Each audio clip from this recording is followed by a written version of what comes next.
Welcome. We're going to go ahead and get started. I think a few more people might be jumping on in the next minute or so. But thanks for joining us this morning. I'm Nicola. As I mentioned, I direct our environment initiatives here at the San Diego Foundation.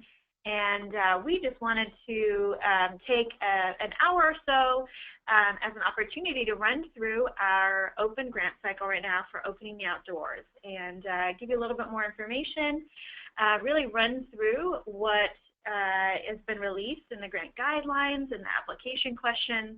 That there's not really going to be any secrets revealed or anything, but it really wanted to just take the time to run through with folks the process and some of what we're looking for and some of what we're hoping to hear from you about your great programs that are designed to protect, connect, and make more accessible the outdoors. So before we get started into the details, I wanted to introduce or have my colleagues who are with me introduce themselves, and they're going to be on the webinar presenting parts of it as well. Hi everybody, this is Mallory Morgan, and I'm the Environment Fellow here at the Foundation for about a year and a half, working under Nicola and with Bridget. And my name is Bridget Altman, and I'm the brand new Environment Fellow, and I'm really lucky to work with Nicola and Mallory, and so it is nice to virtually meet all of you. Great. Well, with that, maybe we can just start with a brief overview of what we're going to cover today. And by the way, we do have, we are monitoring the question box here, so do send us a question. If you're having any troubles, let us know, but hopefully we did a test and hopefully all should be coming through loud and clear. We're going to cover, as I mentioned, the grant opportunity through our Opening the Outdoors. And just because there's a lot of folks, I think we have almost 20 on the line right now, we're going to have folks muted just so that we can make sure to hear there's good quality. But do feel free to submit any questions or comments that you have through the chat function. We're going to, if it makes sense, we'll kind of weave them into the slides as we're going through about 20 or so slides, and reserve the bulk of the time at the end for going through your questions. You may have other questions at the end as well, so we'll definitely be tracking those.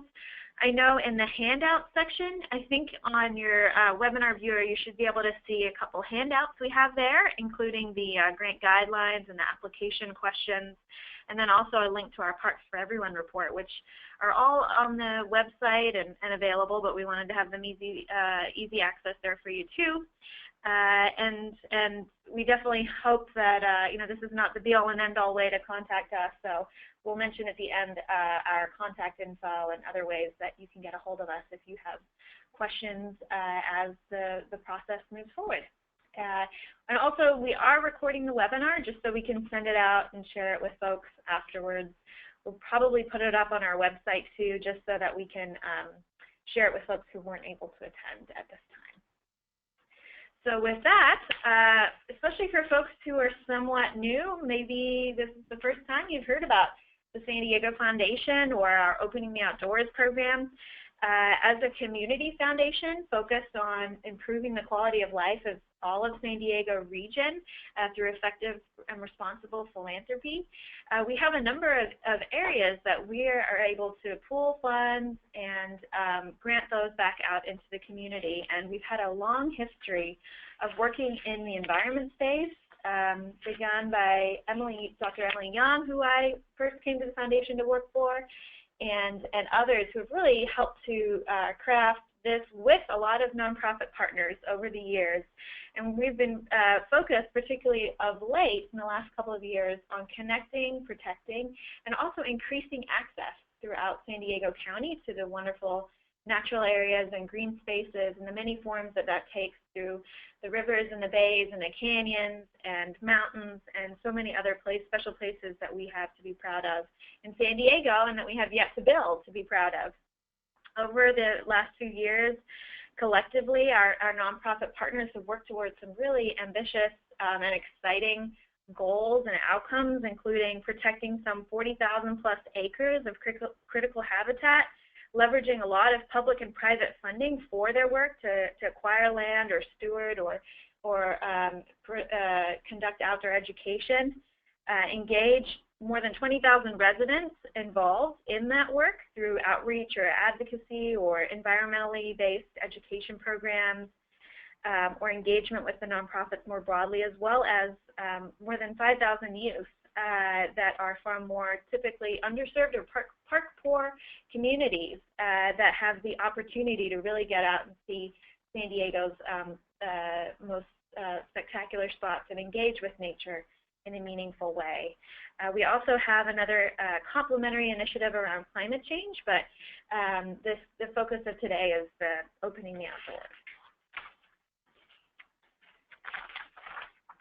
Did want to mention before we got too far into the weeds about the process, in addition to a long history starting with some vocal donors and volunteers really creating an environment program back in the year 2000, a number of things since then have really informed our thinking and identification of where San Diegans' values are and where some of the gaps are, and how we can, in addition to hearing and learning with a lot of nonprofits through these grant cycles, where we can help invest these philanthropic dollars to support your work and make great progress in San Diego. And through one of those efforts, our Greater San Diego Vision, which the foundation conducted with many partners and supporters back ended in 2012, we heard from thousands of San Diegans who weighed in about their values for the next 50 to 100 years for San Diego County. That a really strong and important value for San Diego was access to the outdoors. And it was a huge priority for why they live here, for what they want to see their kids enjoy into the future, and why how that contributes to their quality of life. And so we see this again as another reason to continue this work. And we also had worked with some partners to better assess, well, we have some 50% of our county that is open and green space. Where are there gaps, or where are there areas where there's less access in communities' backyards, within walking distance or a short distance to their home and community? And through the Parks for Everyone report, you can see the map there, really illuminated, I think, what's probably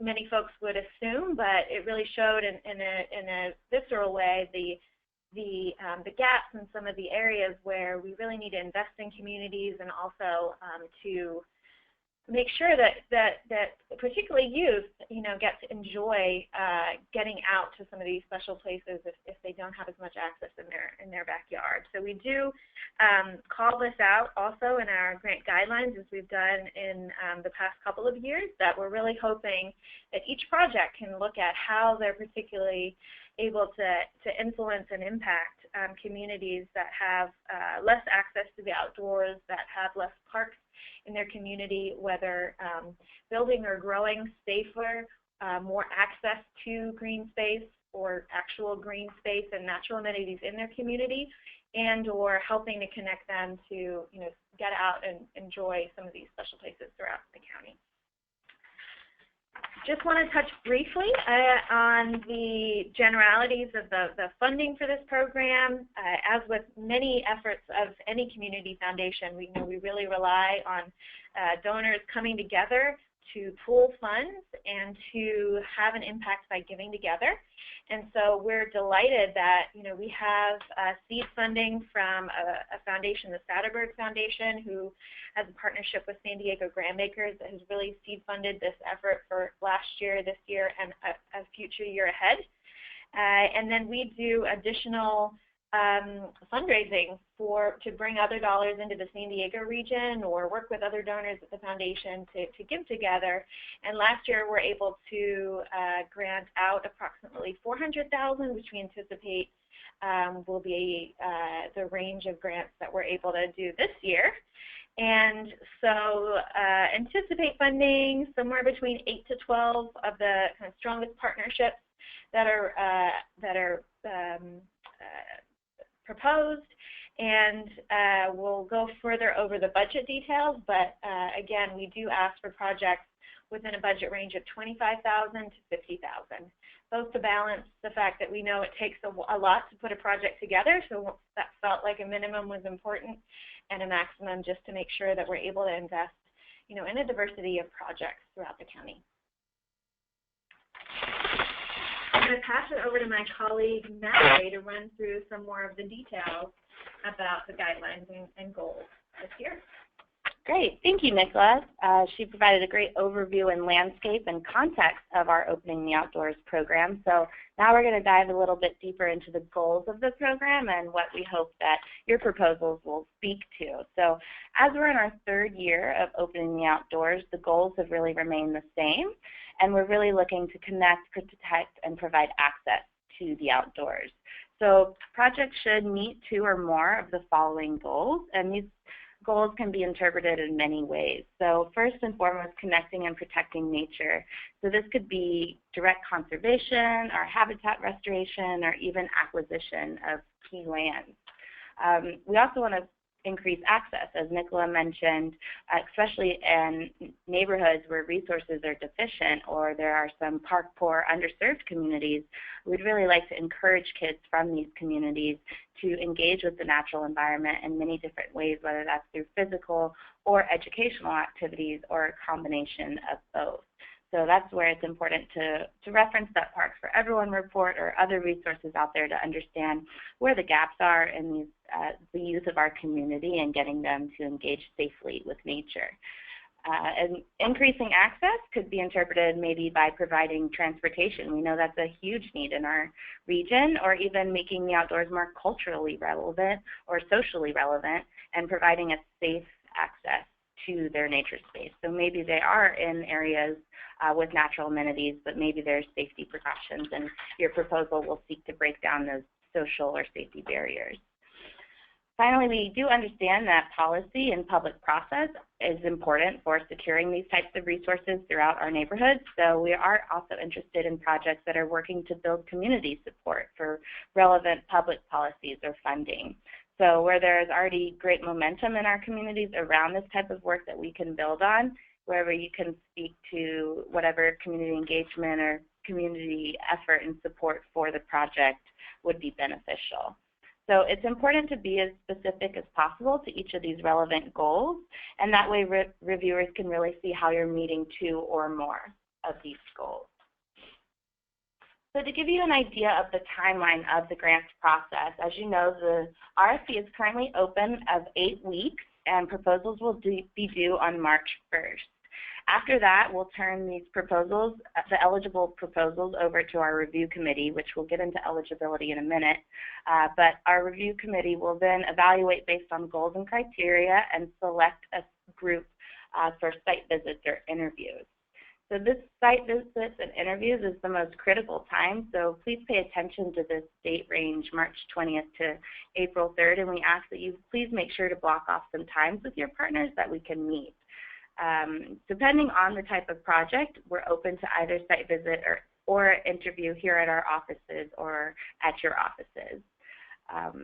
For example, we have some projects that take place at 4 or 5 different sites, so maybe it's not feasible to do a site visit. In that case, we're more than happy to sit at a table with the different partners and have our review committee ask any remaining questions, things like that. So depending on the nature of your program, no pun intended there, whether it's place-based or not, we're open to a site visit or an interview. So after those take place, then the committee will reconvene again to make their final selections, and grants will be announced early May. So if your project is selected, you can expect funding to come in early May, and the grant period will be the 12 months, May 2017 through May 2018. So let's break it down a little bit more into eligibility and talk about what your proposal needs to be even considered for review. So first and foremost, this is building on last year. We do require partnerships of 2 or more 501c3s. You can have other project partners, but the partnership must include 2 of these. And one of those 501c3s will act as the lead. And this lead 501c3 must be located in and serve San Diego County. You can choose to have a fiscal sponsor on your project. A 501c3 organization must be the fiscal sponsor, or excuse me, the fiscal sponsor must be a 501c3 as well. And that fiscal sponsor will really work to receive the funds and provide reporting to the foundation in the report of a progress report and a final report.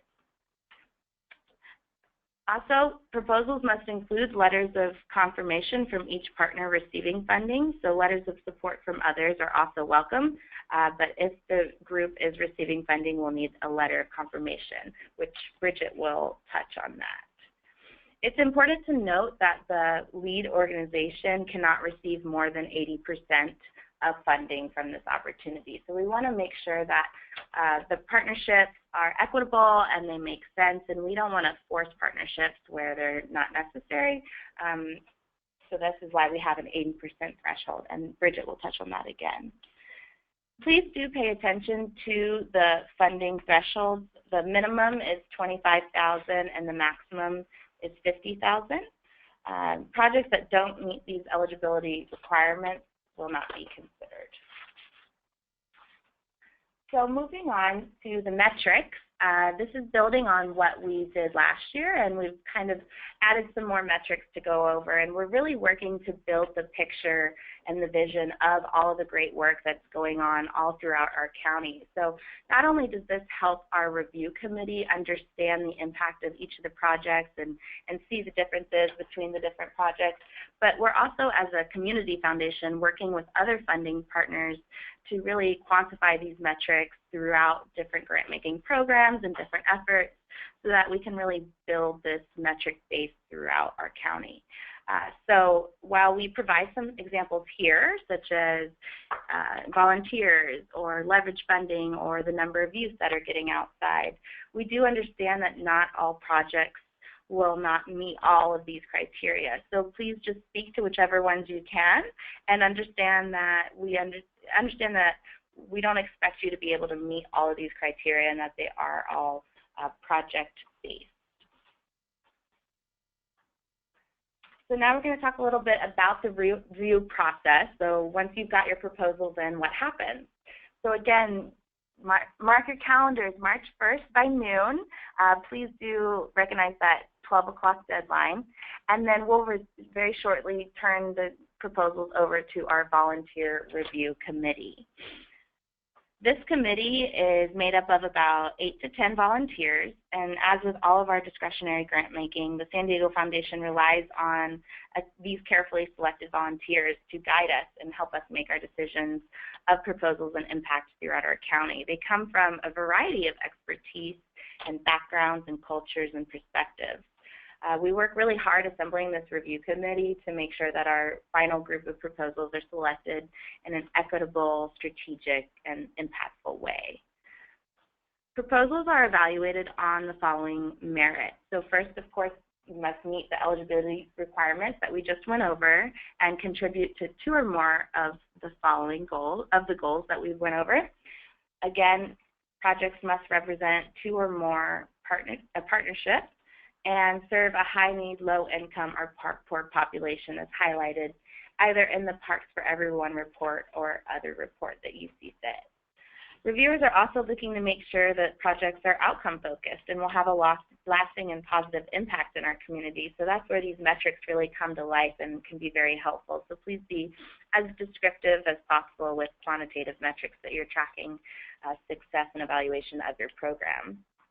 Finally, we want to understand if the project is achievable. So really building out your timeline and including as much detail wherever possible on your budget and the key personnel involved will help the review committee understand the feasibility of this project and if it could be sustainable. So is there other funding sources? Is there a likelihood the work will continue beyond this year? Please be specific as possible and detailed as much on these various things.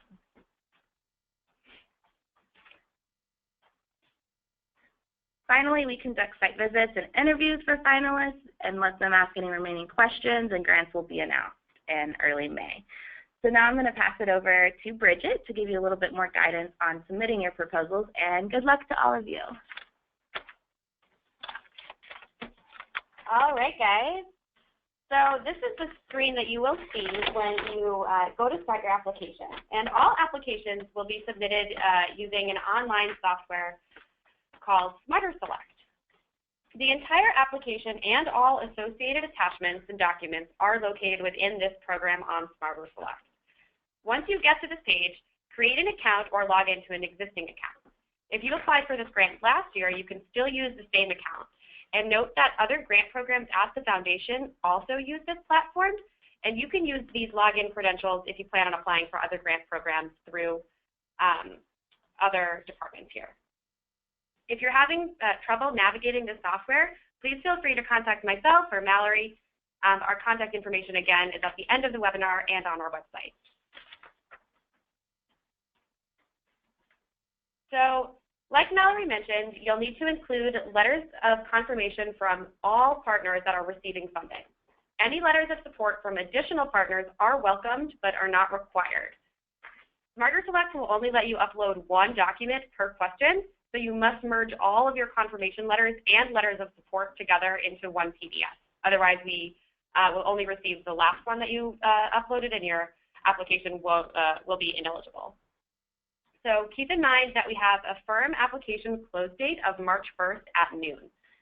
We understand that successful partnership takes a lot of time to create, so please be mindful of this date and start collaborating with your partner organizations as soon as possible. Be sure to reference the grant guidelines and application questions before you submit your application. These can be found on the Foundation's website, in the application on SmarterSelect, and can also be downloaded as a PDF directly from your webinar sidebar in the handout section, which should be on the right side of your screen. So now I'll briefly cover some key aspects of the application itself. So the application is broken into three parts: application information, program and partner information, and project budget, each with multiple sections. When you start the application, the first thing you'll fill out is general applicant information. It is pretty self-explanatory, but I just wanted to specifically highlight the section titled Program and Partner Information. Here is where you'll introduce the program name, provide a one-sentence overview description of the project, and answer some more general questions. The meat of the application is in the proposal narrative, and that's a subsection of this program and partner information. The organizational capacity and track record question is where we want to describe the missions, major goals, and current activities of the organizations receiving funding, especially as they relate to this project. The purpose of the grant question is looking for one brief paragraph summarizing the purpose of the grant and major goals. Also, please share your expected results in the form of 3 to 8 SMART objectives. SMART meaning specific, measurable, attainable, results-focused, and time-specific. Note that these SMART objectives will form the basis of the grant agreement and grant reporting.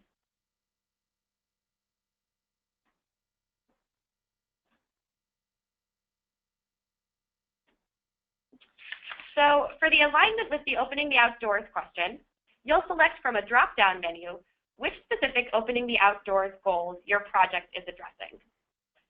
The goals that Mallory mentioned previously can also be found in the grant guidelines and application, but I'll just refresh your memory really quick. Those are increasing the access and connectivity to outdoor spaces, encouraging kids from park-poor communities to spend time outside, connecting and protecting nature, and building community support for relevant public policies or funding. In the milestones and strategies section, this is where you'll describe the project's approach to implementing your goals and objectives. We want you to include a brief timeline with key milestones for the year. Here is where you'll mention and address how you plan to overcome any anticipated challenges. The impact and evaluation section is where you'll describe specifically who this project will benefit, including how this project serves a high-need, low-income, and/or park-poor community. You can refer back to this Parks for Everyone report or the California Park Finder for more information. Keep in mind that other program priorities for the San Diego Foundation include youth involved in foster care, child welfare, or the juvenile justice system, as well as our region's aging population. This is where you'll want to briefly mention how your work engages these communities, if at all. This is not at all a program requirement, but the review committee likes to know where there is overlap of foundation priorities. The program sustainability section is where you'll describe how your program can be sustainable. Is the project scalable with partial funding? If funding is not provided through this opportunity, will your project still go on? The program leadership refers to the key personnel involved with the program or project, including their primary role or responsibilities. Here is where you'll include any additional rationale for why this partnership of organizations will be successful, as well as how effectively your partnership represents the diversity of communities that you serve. The last section of the application is budget information. So now I'm going to turn it over to Nicola to discuss the new way that we are collecting budget information this year.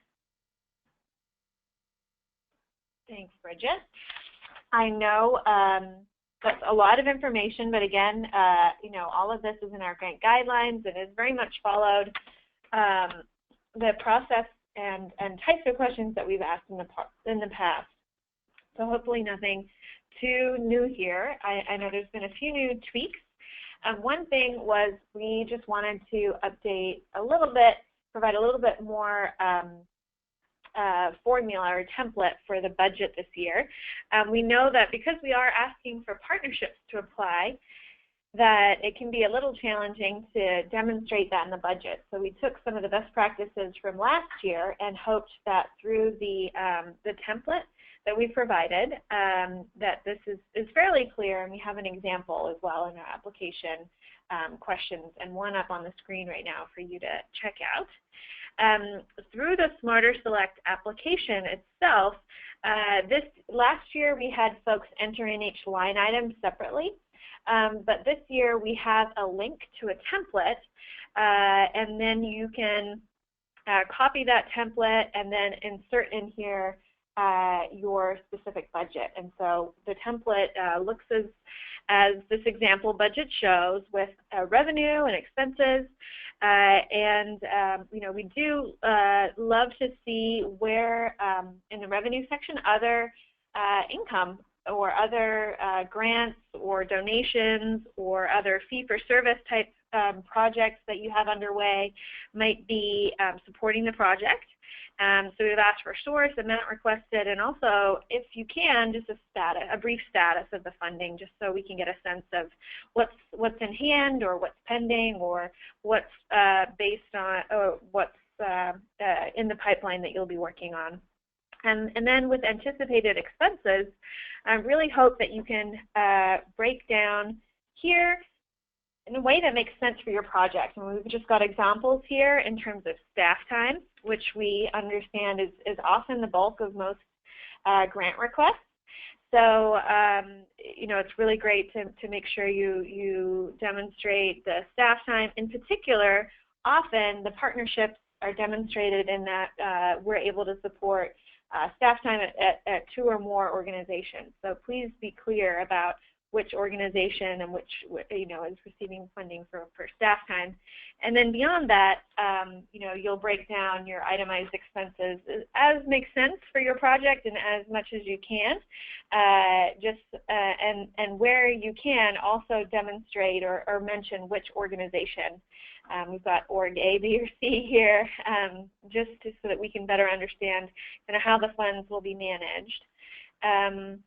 And it also really helps sometimes, you know, we know we're asking a variety of questions, and sometimes the budget is a really great complement to better understand the work that's going to be accomplished by who, and so we'll appreciate folks' time on that. We also did this year, again, in order to promote partnerships that are you know, are really reflecting the work that each partner is doing.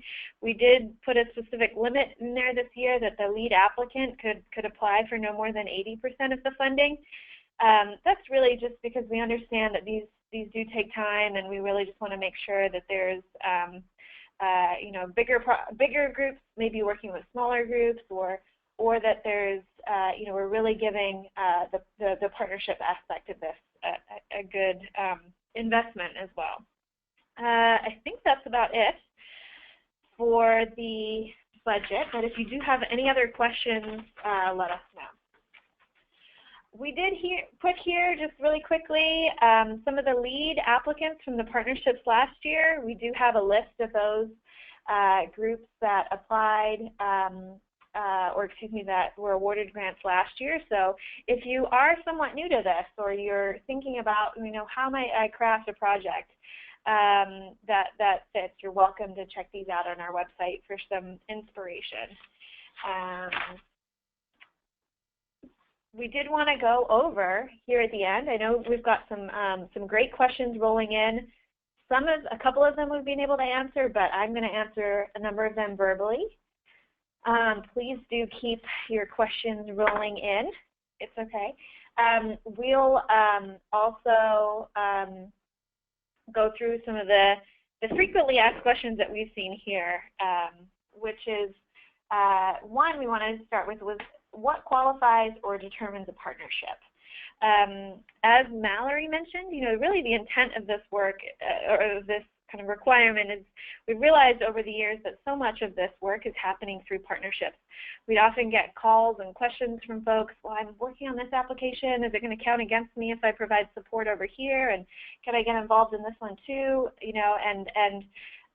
We recognize that, a lot of people were approaching this work through partnerships, whether it's because they do place-based work and they need groups that, work with youth, or they work more on the restoration side and they need, a partnership with more of the education kind of background. So we really hoped that this would help to reduce competition, also support more groups with limited resources. We recognize we have, even at 400,000, far less resources than there are great ideas and really quality organizations doing really exciting work. So we're trying to also make sure that while we invest and don't shortchange projects, that we also invest in collaboration that's going on throughout the county. So as Mallory mentioned, we do ask that projects have 2 or more organizations, 2 or more nonprofits that are 501c3s as the core partnership. You can have more, you can stick with 2. We've had a number of questions about government agencies, and while we can technically easily grant to government agencies, we recognize that there's such a rich, diverse tapestry of nonprofits where they have, more limited access to funding opportunities sometimes than government, although, we know that can be a challenge too for government agencies. But we've really tried to focus this on 2 or more nonprofits with a 501c3 status. So if you're considering partnering with somebody and they don't have a fiscal sponsor to show they're a 501c3, you'll need to think about, is there somebody else that we might bring on board? We know that a lot of partnerships and projects do bring on government or academic or even private sector partners. And while we'd look to them being not one of the 2 core nonprofit partners, they can certainly provide other in-kind resources, or we hope they'd bring resources to the table, or if they are, if there's beyond the 2 nonprofit partners that you have, we could also be providing, say, oh, the school needs some transportation costs, so that's a fair addition as a 3rd partner or more to your project. We also do, as Mallory mentioned, require that one organization serve as lead, which I know really just means that they're the first point of contact for us for the project during the proposal process. Also, they'll be the ones that we follow up with for the grant agreement. They would be the ones who receive the check and the funding, and then work with their partners to ensure that that project moves forward. They'd also be the one that we follow up with for our progress and final reports, which we try to keep brief. But we do appreciate folks' time on that so we can learn with you. And so just wanted to make sure you all could see what the lead partner kind of responsibility entails. Can organizations or partners apply for more than one project. We certainly know that particularly when we're asking for partnerships that there is, again, a rich network and folks are working with many different teams. We do ask that nonprofits lead only one application. You can serve as a partner on another, but just lead one application, and you're welcome to partner on others. Or provide a letter of support. Sometimes you're not really doing a whole lot, but there's some aspect of your resources that will make that project possible. And we always appreciate the extra letters of support that come in, just so that we understand folks that are talking or have the support of the project. We also get questions about what happens during a site visit. This is really an opportunity. It's really the most valuable aspect of the site visit is just that face-to-face time where we're able to join you and your team as much as can be available. I know that scheduling is somewhat of a challenge, but hopefully with a little bit of heads up on the timeline for which we'll be doing site visits or interviews, it's a little easier. But we typically have a group of 3 to 5 folks, including staff from the San Diego Foundation, and also volunteers that are on our review panel or review committee that will come, and we'll be sure to make sure you know name and affiliation of those that will be attending your site visit. And we do send over for folks a little bit of background before the day, but we really don't want groups to go to a lot or to expend a lot of resources to make this happen. We're perfectly happy, as Mallory mentioned, if it's a face-to-face interview here in our office or at your office, or perhaps at a place that you'll be working with if it makes sense. Or if there's a trip or a site that you're going to be working to restore, and there's a kind of moderate walking we can do to go out and see it, that's a great way for the reviewers to really get a sense of what the project's going to achieve. So, and again, we try to limit the site visit. So typically, we don't ask a lot more than we anticipate being able to fund, because we do recognize that it does take some time and effort to put these together, and really hope to be vigilant with your time and effort there. Another question before we go into your questions on the sidebar. I'm a current grantee of Opening the Outdoors. Can I still apply? Absolutely. You can apply if you've never applied before as well. This is part of the reason why we have this open grant period, and we try to spread the word. We'd love folks to apply if you're new, or if you're a current grantee. I know that the timeline is not exactly a year from when our last grant went out last June. So we would just ask you, if you applied and received funding last year, to make sure that you're not overlapping with the outcomes that you're achieving under the current grant. So we just ask you to be clear about if it's a project that's very specifically related to what you were funded to do last year or in a previous year, that you outline kind of how it's following on and complementing and not duplicating anything from last time.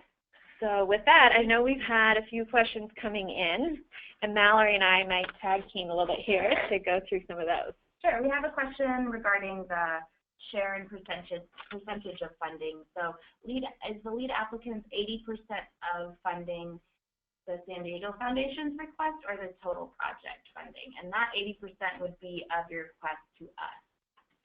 Yes.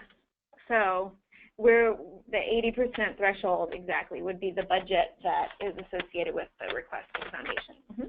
And on that also, that is just a maximum. So of course, funding can be divided any way that you please, a third, or 50, 20, 30, and other ways. So it's just the 80% is a maximum, but it doesn't have to be 80%. Mm-hmm. We also have another question regarding 501c3 pending status. It's the pending paperwork. If they can still apply, you can still apply. We would just need the final confirmation of the 501c3 before we can cut the check. So you can apply if you feel very confident that it will come in, but by early May, when it's time to send the check, we would need that confirmation letter. We have another question regarding the fiscal sponsorship. Would the fiscal sponsorship lessen an applicant's chances for an award? Absolutely not. We don't take that as a negative whatsoever. We completely understand that our nonprofits are spread thin, and this is just a way that we understand can help you implement and keep your priorities and keep your attention and focus on the actual project activities. We have a question about visioning and concept. So would maybe visioning and concept for development of land acquisition qualify for a proposal? I think with that, it's a little hard to answer that question without some more details, but I do think that one of the things, we do have this rather arbitrary deadline of a year for the grants, which I know doesn't always match up well with the projects that you're working on. I think the importance, if your project is more at a visioning or concept or planning phase, to make sure that your budget and your ask and your approach is relative to that, knowing that there'd be other projects that might be moving beyond that. Also, I would say, be as specific as you can about the deliverables that will happen within that 12-month period. Maybe there's some kind of technical assessment or other kinds of convenings or outcomes that you'll be able to track to show progress.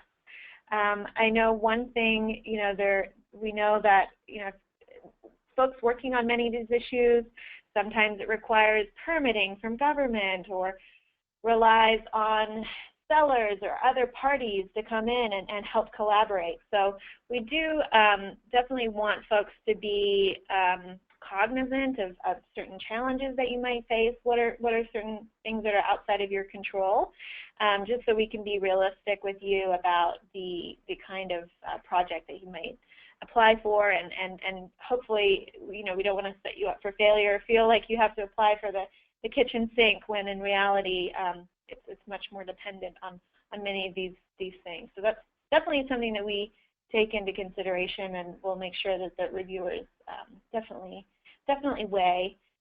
I will say, the more that you can show progress within that 12 months and tangible deliverables, the better, and the more competitive that you will be versus other projects. I'm wondering of maybe Mallory or Bridget, queue up what the next question is that you see there. So there are a few questions that are a little bit more specific to a certain situation, and so we'll follow up right after this webinar privately with those folks, just because we don't want, if it's not relevant to everybody, we don't want to keep everyone here on the line forever. So we'll follow up very shortly after this webinar is over. Okay. So if you guys have any more questions, now is the time to keep on typing those in.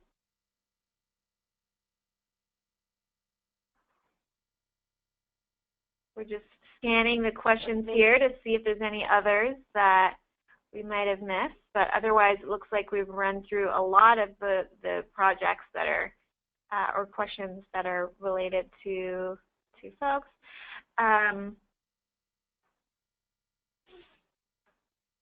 Somebody asked about, do you anticipate cultural or more event-focused, kind of animating a park space in a low-income neighborhood within the guidelines? Great question. I think that's certainly an element of a lot of projects. I would just encourage folks to come back to the grant guidelines. So think about how you can speak to two or more of the goals. So are you increasing access and connectivity to trails, parks, and natural amenities in neighborhoods?